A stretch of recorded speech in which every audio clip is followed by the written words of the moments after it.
Good morning, all of you. In today's part of the surface chemistry, we will discuss about the different type of adsorption isotherm and the Freundlich adsorption equation. So first of all, we will see about the definition of the adsorption isotherm. What is adsorption isotherm? Iso means same, therm means temperature, means such type of graph in which the temperature remain constant. तो जो फिर हम graph plot करेंगे वो किसके बीच करेंगे? We will plot a graph between the extent of adsorption and the pressure at a constant temperature. Then it is called as the adsorption isotherm. ये चीज हमने हमारे प्रीवियस लेक्चर के अंदर भी डिस्कस की थी कि डेफिनेशन हमने देखी थी प्रीवियस लेक्चर में कि how will you define the term adsorption isotherm. So adsorption isotherm is nothing but it is a graph which is a plot between the extent of adsorption and the pressure at a constant temperature is called as the adsorption isotherm. जो ये जो graph है आपका यहाँ पे, जब हमने किस चीज को कांस्टेंट किया है, यहाँ पे टेम्परेचर को कांस्टेंट किया है, इफेक्ट हम किसका देख रहे हैं? प्रेशर का. तो हमने पहले ही बताया था whether the nature of the adsorption is the physical adsorption और the chemical adsorption, the effect of the pressure will remain same because with the increase of the pressure the particles, that is the adsorbent particle and the adsorbate particle will come closer to each other. जो आपके adsorbent particle हैं, जैसे हम यहाँ पे देखो draw करते हैं दोबारा से, ये adsorbent है, और जो adsorbate के जो particle हैं which will come and stick on the surface of the adsorbent by some force of attraction. That force of attraction may be the weaker van der Waals force of attraction, then it is called as the physical adsorption. If they stick on the surface by forming a strong chemical bond, then it is called as the chemical adsorption. So whatever may be the nature of the adsorption, the physical or the chemical adsorption, in both of the cases, with the increase of pressure, as you can see in that particular diagram, as we increase the pressure, the extent of adsorption goes on increasing. On further increase of pressure, the extent of adsorption goes on increasing, but up to some limit, because there is a limit of pressure up to which the extent of adsorption goes on increasing, means adsorption goes on increasing. But after that pressure, how much high pressure is applied by you, there occurs no effect on the extent of adsorption. आप चाहे कितना भी ज्यादा pressure लगा दें, extent of adsorption के ऊपर कोई भी फर्क नहीं पड़ेगा, it will remain same. Means that called as the saturation stage. Means what is saturation pressure? ये भी हमने बताया था आपको लास्ट लेक्चर में कि the pressure up to which there occurs the increase in the extent of adsorption, there occurs increase in the adsorption process, कि आपकी adsorption process बढ़ जाती है, but the pressure after which there occurs no increase in the adsorption, the pressure after which there occurs no increase in the pressure even after applying very high pressure, that called as the saturation pressure. आप उसे saturation pressure कह देते हैं. यहाँ पे जो हमने extent of adsorption लिखा है along the y axis, वहां पे x क्या है? What is x? X is the amount of adsorbate. जो आपका adsorbate है, जो ये stick हो गया है on the surface of the adsorbent, तो ये जो adsorbate है, what is their amount? वो कितना जाके stick हो गया है आपके surface of adsorbent के ऊपर, that is the amount of adsorbate. What is the m? Amount of adsorbent means आपने adsorbent किस amount में लिया था, आपने adsorbent कितना लिया, that called as the amount of the adsorbent, and the ratio of x by m is called as the extent of adsorption.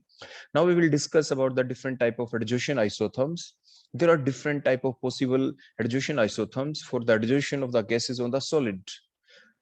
तो आपके जो डिफरेंट टाइप के एडजॉर्प्शन आइसोथर्म है वो कौन कौन से हो सकते हैं, वो आपके डिफरेंट कैटेगरी के अंदर डिवाइड किए गए हैं. अगर हम देखें टाइप 1 एडजॉर्प्शन आइसोथर्म को, जो टाइप 1 एडजॉर्प्शन आइसोथर्म है, it was explained by the Freundlich and it was later improved by the Langmuir. तो आखिर ये टाइप 1 एडजॉर्प्शन आइसोथर्म है क्या? जो किसने दिया? जो फ्रेंडलिक ने दिया इनिशियली, और बाद में वो इम्प्रूव कर दिया गया किसके द्वारा? लैंगम्यूर के द्वारा. सो दैट इज नथिंग, वो आपके सामने है, ये पहले से ही हमने ड्रा कर रखा है. ये आपका टाइप 1 एडजॉर्प्शन आइसोथर्म है. इसमें आप क्या देख पा रहे हैं, ये किसके लिए एप्लीकेबल है? जैसे मैंने अभी आपको बताया था, this particular type of adsorption isotherm is observed in both physical and the chemical adsorption. ये जो ग्राफ आपके सामने, it is applicable on both physical and the chemical adsorption. और इस एडजॉर्प्शन में आपको क्या दिख रहा है? आपको ये दिख रहा है कि in this particular type of adsorption isotherm the adsorption process initially increases up to some limit of pressure. कुछ लिमिट ऑफ प्रेशर तक, देखो ये यहाँ पे इस लिमिट ऑफ प्रेशर तक एक्सटेंट ऑफ एडजॉर्प्शन देखो क्या हो गई, यहाँ पे ये मैक्सिमम है, देखो इंक्रीज हो गई और ये यहाँ पे जाके मैक्सिमम हो गई, एंड देन इट रियल बिल्कुल कांस्टेंट हो गई. उसके बाद वो क्या हो गई? Then it remain constant. Means क्या बनी है यहाँ पे, there occurs the formation of the unimolecular layer formation takes place on the surface of the adsorbent. आपके जो एडजोशन आइसोथर्म है, जो टाइप 1 कहलाएगा ये आपका एडजोशन आइसोथर्म, इसके अकॉर्डिंग एडजॉर्बेंट के सरफेस के ऊपर सिर्फ और सिर्फ क्या बनेगी, यहाँ पे a unimolecular layer formation takes place, एक यूनिमोलिकुलर लेयर फॉर्मेशन होगी। मीन्स आपके हमने जो डिफरेंस देखे थे फिजिकल और केमिकल एडजोशन के, उसके दौरान भी हमने बताया था कि यूनिमोलिकुलर का मतलब क्या है। यहाँ पे देखो आपके सरफेस के ऊपर ये लेयर बन गई आपकी, एक यूनिमोलिकुलर लेयर फॉर्मेशन होगी यहाँ पे by something force of attraction. वो आपकी weak control force of attraction भी हो सकती है, क्योंकि हमने बताया कि this type of adsorption isotherm number 1 is observed in both physical and the chemical adsorption. तो ये जो फोर्स ऑफ अट्रैक्शन है यहाँ पे, ये नीचे हमने कौन लिया था, दैट इज द एडजॉर्बेंट, और ऊपर जो पार्टिकल आके स्टिक हुए हैं वो कौन किस चीज के पार्टिकल कहलाते हैं, this called as the adsorbate. और इनके बीच में जो फोर्स ऑफ अट्रैक्शन है वो क्या हो सकती है, that may be the weak one two force, weak one two bond, और it may be the strong chemical bond, उसका नेचर कोई भी हो सकता है। तो that is the type 1 adsorption isotherm. Exam में आपसे पूछा जा सकता है what is the type 1 adsorption isotherm, तो आप यही प्लॉट आपको ड्रा करना है। वहां पे आपसे पूछा जाएगा कि ये किसके द्वारा दिया गया, तो आप कहेंगे it is initially given by the Frederick and further improved by the Langmuir. आपसे ये पूछा जाए कि जो टाइप 1 एडजोशन आइसोथर्म है ये किसके ऊपर applicable, it is applicable on both physical and the chemical adsorption. आपके इस एडजोशन 1 आइसोथर्म के अकॉर्डिंग आप क्या एक्सप्लेन करते हैं कि कैसी लेयर बनेगी, तो यहाँ पे यूनिमोलिकुलर लेयर फॉर्मेशन को एक्सप्लेन किया गया है। इसके बाद नेक्स्ट हम चलते हैं आपके डिफरेंट टाइप ऑफ जो एडजोशन आइसोथर्म है 1 के बाद और क्या क्या पॉसिबल हो सकते हैं। So there may be the further more different possible adsorption isotherm for the adsorption of the gases on the solid, and these are from type 2 to type 5, and these all these adjacent isotherm are explained by these three scientists, that is the Bronner, Emmett and the Taylor, and they also give a equation जो हम next lecture में आगे जाके आपको teach करेंगे, वहां पे आपको बताएंगे। इन्होंने एक इक्वेशन दी that called as the BET equation, अपने नाम के बेसिस के ऊपर इन्होंने इक्वेशन दी थी, उसको हम क्या कहेंगे, बेट इक्वेशन। तो जो एडजोशन आइसोथर्म दिए गए जिनको इन्होंने नाम रखा from type 2 to type 5, they are observed only in case of the chemical adsorption, ये केमिकल एडजोशन के केस में ही आपके एप्लीकेबल होंगे। तो ये टाइप 2, अब हम इनके बारे में स्टेप बाय स्टेप हम फर्दर एक्सप्लेन भी करेंगे। ये टाइप 3 दिया गया, ये type 4, and that is the type number 5। तो जो आपके डिफरेंट पॉसिबल ये 4 आपके एडजोशन आइसोथर्म दिए गए by the BET means Brunauer, Emmett and the Teller. अब हम इनको one by one step by step हर एक को एक्सप्लेन करते हैं कि इस ग्राफ को देख के हमें क्या दिखता है। तो सबसे पहले हम लेते हैं हमारे टाइप नंबर 2 को, जो among these type 2, type 3, type 4 and type 4, जो टाइप 2 है ये आपका देखो आपके सामने हमने टाइप 2 लिखा, टाइप 3 भी लिख दिया। इसमें हमें क्या एक्सप्लेन होता है, तो in the type 2 and the type 3 adsorption isotherm a single unimolecular layer is formed at the low pressure. जब हम प्रेशर लो रखते हैं, देखो इस ग्राफ में दोनों में आप देख सकते हैं, जब हमारा प्रेशर लो था, देखो ये प्रेशर जब लो था, तो प्रेशर जब लो हुआ तो क्या हुआ, एक्सटेंट ऑफ एडजोशन कम है, एडजोशन देखो ये कम है, एक्सटेंट ऑफ एडजोशन देखो क्या है, कम है, means unimolecular layer formation takes place at the low pressure. उसके बाद क्या होगा, then the multimolecular layer are the formed at the high pressure. देखो जब हमने शुरू में क्या किया, इन दोनों के अंदर देखें आप, इसमें भी देख सकते हैं जो टाइप 3 है, जब हमने शुरू में इनिशियली लेस प्रेशर था तो extent of adsorption is less, extent of adsorption is less. On further increase of pressure, the extent of adsorption slightly goes on increasing, means unimolecular layer formation takes place, but after the some limit of the pressure, देखो ये कुछ limit of pressure के बाद आपने देखा कि जो ये लाइन है टाइप नंबर 3 जो ग्राफ है इसके अंदर आप देखें ये ऑलमोस्ट पैरेलल हो गई है आपके वाई एक्सिस के, x by m, x by m क्या है आपका यहाँ पे extent of adsorption, extent of adsorption के क्या हो गई है वो, देखो पैरेलल ही हो चली यहाँ से, पैरेलल का मतलब एक्सटेंट ऑफ एडजोशन बहुत ज्यादा हो रही है, means multimolecular layer formation takes place at the high pressure. आप टाइप नंबर 2 में भी देखें, जैसे ही आप प्रेशर आपने इंक्रीज किया, प्रेशर जब इंक्रीज करते हैं तो आपके धीरे धीरे देखो एक्सटेंट ऑफ एडजोशन क्या हो रही है आपकी increase, after a limit of the pressure the extent of adsorption almost constant, देखो थोड़ी सी कांस्टेंट होगी जैसे टाइप 1 में आपने देखा था, but after a particular limit of the pressure the extent of adsorption is very high, और वो भी लगभग आपने देखा जो x by m एक्सिस है, y एक्सिस है, उसके देखो लगभग पैरेलल हो चुकी है, तो मीन्स बहुत ज्यादा आपकी एडजोशन इंक्रीज हो रही है, देखो यहाँ पे इस पर्टिकुलर डायरेक्शन के अंदर। तो टाइप 2 और टाइप 3 दोनों में देखा कि जो after a particular limit of the pressure the extent of adsorption increase to a very high rate, बहुत ही ज्यादा रेट के ऊपर वो इंक्रीज हो रही है, वो पैरेलल हो गई है ऑलमोस्ट, बिल्कुल पैरेलल तो नहीं लेकिन ऑलमोस्ट पैरेलल हो रही है, क्योंकि प्रेशर भी हम साथ के साथ इंक्रीज कर रहे हैं, तो बिल्कुल पैरेलल तो हम शो नहीं कर सकते, स्लाइट स्लांटिंग फॉर्म में ही रहेगी, क्योंकि हम इंक्रीज ऑफ प्रेशर को भी तो शो करना है। तो जैसे जैसे देखो हम ये इंक्रीज ऑफ प्रेशर करेंगे, देखो जैसे जैसे हम प्रेशर इंक्रीज करते हैं तो प्रेशर हम कम इंक्रीज कर रहे हैं और एक्सटेंट ऑफ एडजोशन आपकी ज्यादा हो रही है यहाँ पे, तो means multimolecular layer formation takes place. तो टाइप 2 और टाइप 3 में आपने क्या देखा, initially at the low pressure the single unimolecular layer formation takes place, but after the some limit of the pressure means at a very high pressure the multimolecular layer formation takes place. While in case of type 1 आपने क्या देखा था, only the unimolecular layer formation takes place, सिर्फ आपकी क्या हुई थी वहां पे, यूनिमोलिकुलर लेयर फॉर्मेशन हुई थी। अब हम इसके बाद देखेंगे हमारे टाइप नंबर 4 और टाइप नंबर 5 जो एडजोशन आइसोथर्म है, अब हम उनके बारे में देखेंगे। जो टाइप नंबर 4 और जो 5 है इसमें देखो आपको क्या दिख रहा है, कुछ पार्ट तो वैसा ही है जो अभी हमने टाइप 3 और टाइप 4 में देखा था, आप वहां तक तो समझ गए होंगे। देखो आपको क्या दिख रहा है कि एट लो प्रेशर, तो आपको क्या दिख रहा है इसमें भी, देखो जैसे हमारा प्रेशर कम है, देखो आपका इंक्रीज हुआ तो क्या हो रहा है, एक्सटेंट ऑफ एडजोशन क्या हो रही है, शुरू में increase means unimolecular layer formation takes place, देखो इसमें भी देखो एक्सटेंट ऑफ एडजोशन बोलो क्या हो गई आपकी, increase means unimolecular layer formation takes place. शुरू में तो ये पॉइंट अगर हम लगाएं तो यहाँ पे क्या हो रहा है, unimolecular layer formation takes place, क्योंकि जो एक्सटेंट ऑफ एडजोशन वो इंक्रीज हो रही है। But after a limit of pressure, after a limit of some pressure, आपने देखा यहाँ पे टाइप 4 किस जैसा है, टाइप 2 जैसा है। देखो इसमें क्या हुआ, ऑलमोस्ट देखो एक कांस्टेंट हो गई, उसके बाद जब हमने प्रेशर इंक्रीज किया आफ्टर देखो दैट पर्टिकुलर लिमिट, जब हम प्रेशर देखो इंक्रीज करते, there is very high rate of adsorption, adsorption बहुत ही ज्यादा हो गई है, means multimolecular layer formation takes place. देखो इस पॉइंट के ऊपर, यहाँ पे जो ये पॉइंट है, यहाँ पे ये प्रेशर का जो पॉइंट है अप टू दैट पॉइंट, देखो अप टू दैट पॉइंट, देखो मैं ये डॉट डॉट करके मैंने लगाया, तो इस प्रेशर तक, यहाँ इस प्रेशर तक एक्सटेंट ऑफ एडजोशन बोलो क्या है, यहाँ पे एक्सटेंट ऑफ एडजोशन बहुत ही ज्यादा है यहाँ पे। तो मीन्स क्या हो गई यहाँ पे, मल्टीमोलिकुलर लेयर बन गई है। तो शुरू में क्या बनी थी आपकी, यूनिमोलिकुलर लेयर, और उसके बाद क्या बन गई, मल्टीमोलिकुलर लेयर। यहाँ तक तो कॉमन है चीजें आपकी। ऐसे इसके अंदर भी देखो लगातार देखो इंक्रीज हो रहा है, कंटिन्यूटी में देखो ये प्रेशर आपका देखो इंक्रीज हो गया यहाँ तक। तो इस ये जो लिमिट थी प्रेशर की यहाँ तक, तो आपने क्या देखा, up to that particular limit of the pressure the extent of adsorption continuously goes on increasing, means multimolecular layer formation takes place. तो लो प्रेशर के ऊपर तो क्या बनी, शुरू में यूनिमोलिकुलर लेयर, फिर हाई प्रेशर किया तो क्या बन गई, मल्टीमोलिकुलर लेयर। अगर और भी ज्यादा प्रेशर हम लगा देते हैं after that limit of pressure, जहां पे मल्टीमोलिकुलर लेयर बनी है, उसके बाद क्या हुआ, there occurs the further condensation of the gases, there occurs the further condensation of the gases in the pores of the adsorbent at a very high pressure, means pressure और भी ज्यादा हमने कर दिया, प्रेशर की जो एक्सटेंट है वो हमने और भी ज्यादा इंक्रीज कर दी। तो ये पाया गया कि ऐसा भी हो सकता है।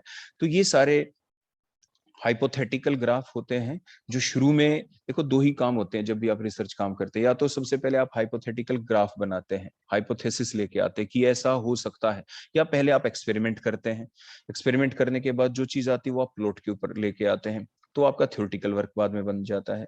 तो इस दोनों चीजें साइमल्टेनियस चलती रहती हैं। कई बार हम पहले सोचते हैं कि दैट इज द पॉसिबिलिटी, जब हम ये काम करेंगे तो ऐसा हो सकता है, तो फिर हम उसको प्रूव करने में लग जाते हैं कि ऐसा कब होगा, कैसे होगा, क्या करें कि जो हमने सोचा है वही हो जाए। या पहले हम एक्सपेरिमेंट करते हैं, जो एक्सपेरिमेंट में हुआ उसको हम पेपर के ऊपर लेके आ जाते हैं।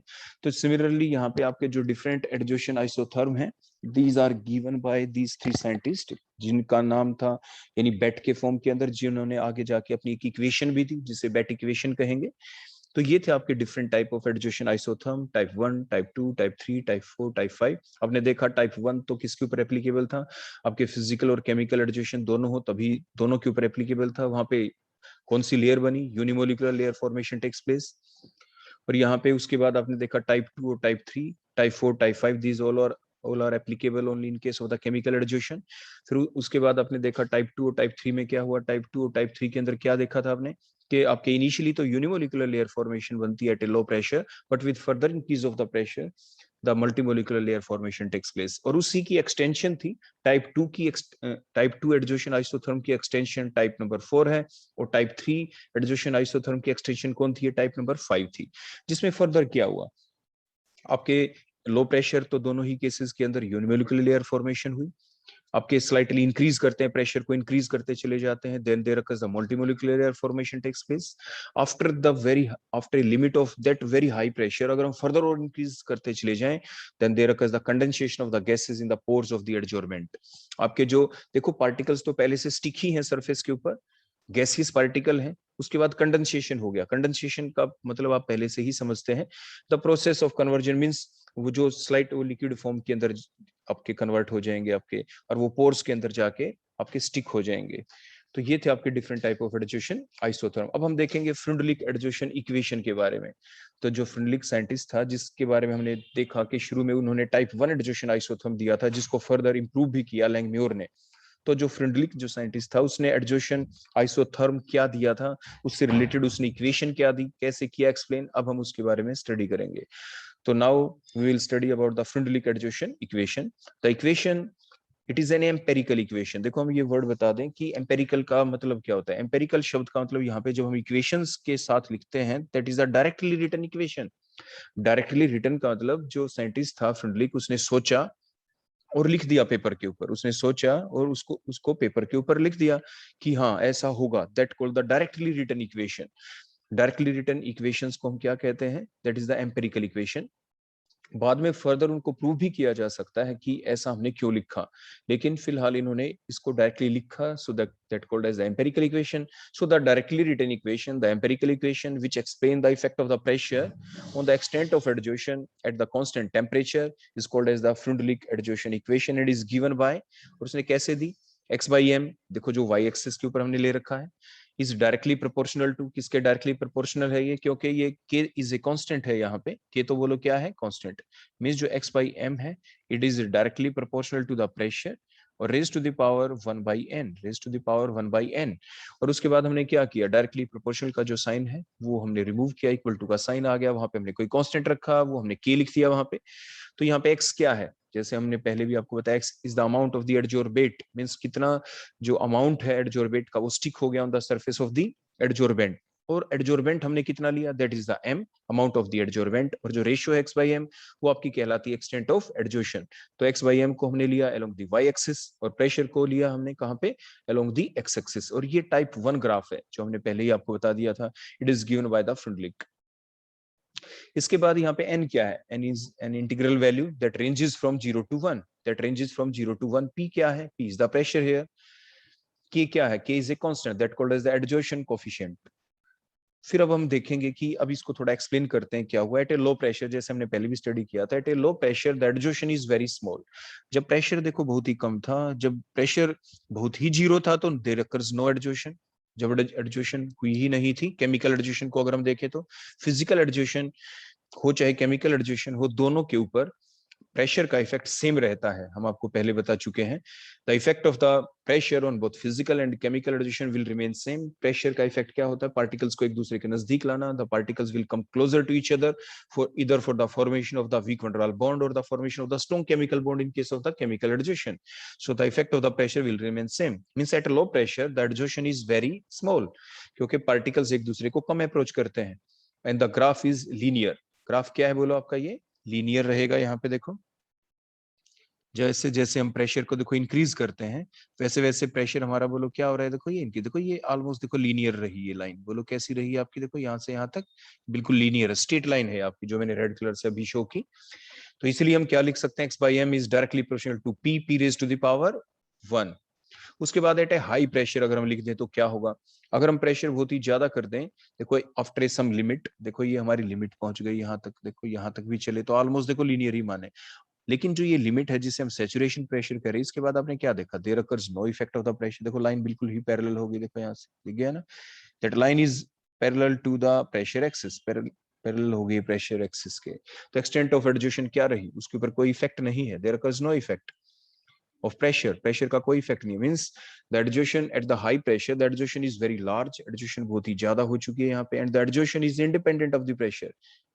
तो मीन्स हम क्या लिखेंगे, x by m is directly proportional to p raise to the power 0। तो हम यहाँ पे बोलो क्या लिखा आपने, x by m directly proportional to pressure raise to the power 0। तो जब हमने प्रोपोर्शनलिटी के साइन को रिमूव किया, इक्वल टू का साइन, तो हमने कोई कांस्टेंट रख दिया, k3 लिख दिया। तो एट इंटरमीडिएट प्रेशर, अगर हम बीच का कोई प्रेशर देखें, लो और हाई के बीच का, देखो जो ये एरिया है, देखो यहाँ पे अगर हम देखें, देखो ये जो इतना एरिया है, यहाँ से लेके यहाँ तक, यहाँ से लेके यहाँ तक, देखो ये जो एरिया है, देखो ये तो हमारा कौन सा एरिया आ गया, ये हमारा आ गया लो प्रेशर वाला एरिया।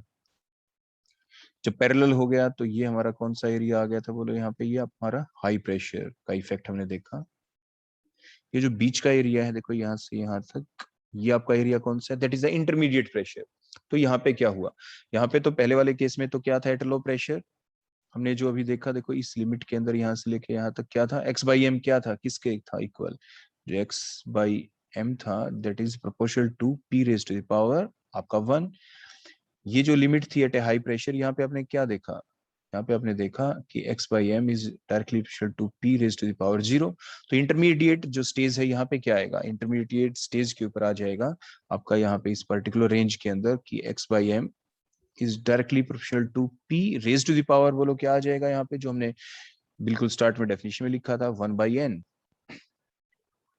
तो ये थी आपकी फ्रंटलिक एडजोशन इक्वेशन। इस टाइप से हमने इसको एक्सप्लेन किया कि जो स्टार्ट में जो डेफिनेशन दी गई थी फ्रंटलिक एडजोशन इक्वेशन की, जिसमें क्या कहा गया था, it is a directly written empirical equation which explain the effect of the pressure on the extent of adsorption at the constant temperature, is called as the Freundlich adsorption equation and is given by x by m directly proportional to p raise to the power 1/n। तो उस 1/n को अब हमने यहाँ पे explain किया है। तो अब हम देखेंगे इसकी वैलिडिटी, मीन्स ये एप्लीकेबल है भी या नहीं है, किस केसेस में एप्लीकेबल है, इसके बेसिस के ऊपर इस इक्वेशन की हेल्प से हम क्या डिटरमाइन कर सकते हैं, that called their validity. The empirical equation which explain the effect of the pressure on the extent of adsorption at a constant temperature is called the Frederick adjustion equation. It is given by, ये तो हम पहले ही देख चुके हैं, x by m is equal to k p raised to the power 1/n। अब हम क्या करेंगे, taking log on both the sides। अगर हम दोनों साइड में log ले लें तो क्या होगा, तो log की सिंपल जो मैथमेटिकल कैलकुलेशन है उसके बेसिस पे आप जानते हैं, तो x by m का तो क्या लिखेंगे, log x by m। अब यहाँ पे k और p by n, देखो ये दो फैक्टर आ गए, यहाँ पे k है और ये p by n है, देखो यहाँ पे इनके बीच में मल्टीप्लाई का साइन है। तो जब भी हम log लेते हैं तो जो मल्टीप्लाई का साइन होता है वो कन्वर्ट किस में हो जाता है, बोलो आपके प्लस के अंदर। जब कभी भी आपके मल्टीप्लाई का साइन होता है during taking the log, it converted into, बोलो किस में कन्वर्ट हो जाता है, आपके प्लस का साइन, जो प्लस हो तो किस में आ जाएगा, वो मल्टीप्लाई के अंदर, और मल्टीप्लाई हो तो बोलो किस चीज के अंदर, प्लस। देखो ये मल्टीप्लाई का साइन था तो प्लस में, अगर यहाँ पे डिवीजन होता, बोलो क्या होता, डिवीजन होता तो किस चीज में आ जाता, बोलो माइनस का साइन हम कर देते। तो यहाँ पे k और p बाई n के बीच में बोलो किस चीज का साइन था, यहाँ पे था मल्टीप्लाई का साइन। तो यहाँ पे इसलिए हमने देखो ये प्लस लिखा है, बोलो क्या लिखा हमने यहाँ पे, प्लस। आपने देख लिया यहाँ पे ये प्लस लिखा हमने। तो log k plus p raise to the power 1/n। और जो पावर में चीजें होती हैं, जो भी चीजें पावर में होती है, जब हम लोग लेते हैं तो वो चीजें पहले आ जाती हैं उससे जस्ट पहले। देखो ऐसे यहाँ पे p से जस्ट पहले, कहने का मतलब कि अगर हमारे पास ये ऐसे लिखा हमने log p raise to the power 1/n, तो इज इक्वल टू जो पावर है वो हमेशा पहले आ जाती है, और हम इसको लिख सकते हैं 1/n log p। तो ये दोनों चीजें सेम है, इक्वलेंट है। तो ये लोगरिथम के रूल होते हैं जो आप मैथमेटिक्स के अंदर पढ़ते हैं। तो means x by m is equal to k p raise to the power 1/n का जब आपने इसका log लिया तो आपका क्या बन गया, तो आपका हो गया log x by m is equal to log k plus 1/n log p। Now that is the equation number 2। अब हम क्या करेंगे, ये जो इक्वेशन आपके सामने, it is a straight line equation, it is a straight line equation according to the mathematics, y is equal to mx plus में c। अब हम कंपेयर करेंगे जो y is equal to mx plus c है इसको किससे, equation number 2 से। और फिर हमें क्या मिला, हमें ये मिला कि कौन किसके इक्वल आपको दिख रहा है, y किसके इक्वल दिख रहा है आपको, y is equal to, बोलो क्या, log x by m। तो y एक्सिस के अलोंग लेंगे हम। log p किसकी इक्वल दिख रहा है आपको, log p दिख रहा है, x एक्सिस के ऊपर आ जाएगा। अब उसके बाद जो बच गई चीजें वो क्या हैं, तो वो जो चीजें हैं जैसे 1/n बच गया, दैट कॉल्ड द स्लोप। वो क्या कहलाता है यहाँ पे, जैसे हमने यहाँ पे जब हम प्लॉट करते हैं x और y के बीच में, देखो x और y के बीच में, तो ये m क्या है, यहाँ पे जो m क्या होता है, जो m होता है वही यहाँ पे 1/n होगा। k क्या है, c यहाँ पे वही होगा जो वहां पे log k है। तो अब हम यहाँ पे देखो अपना ग्राफ प्लॉट करते हैं, तो ग्राफ के अंदर आपको क्या दिखाई दिया, कि यहाँ पे जो भी स्ट्रेट लाइन इक्वेशन होती है y is equal to M x plus में c, इसके अंदर जो y और x के बीच में तो आपका ग्राफ प्लॉट हम कर देंगे, जो m लगा हुआ है that called the slope here, इसको हम स्लोप कहते हैं, और c जो है उसको हम यहाँ पे इंटरसेप्ट कहते हैं। हम उसको क्या कहते हैं यहाँ पे? इंटरसेप्ट। तो अब जब हमने कंपेयर किया स्ट्रेट लाइन इक्वेशन को इक्वेशन नंबर 2 के साथ, तो हमने क्या देखा? तो y तो आपका क्या आ गया था? y तो हमारा आ गया log x बाई m। देखो हमने y एक्सिस के ऊपर इसको ले लिया, यहाँ पे आपका x कौन आ गया? log p। तो आप देखें हमने y एक्सिस के ऊपर देखो यहाँ पे log p को ले लिया, फिर हमने ग्राफ प्लॉट कर दिया। उसके बाद नेक्स्ट हमने क्या देखा? हमने देखा क्या कोई स्लोप की वैल्यू है, या स्लोप की वैल्यू 1 है? तो हमने देखा स्लोप की कोई वैल्यू भी है 1/n। और साथ के साथ हमने ये भी देखा कि यहाँ पे जो साइन है, देखो यहाँ पे प्लस का साइन है, बोलो कैसा साइन है? बोलो यहाँ पे there is a positive sign. तो जो पॉजिटिव जो साइन है यहाँ पे, वो ये इंडिकेट करता है द स्लोप इज पॉजिटिव। तो ये जो स्लोप है, स्लोप के साथ हमें साइन भी देखना होता है।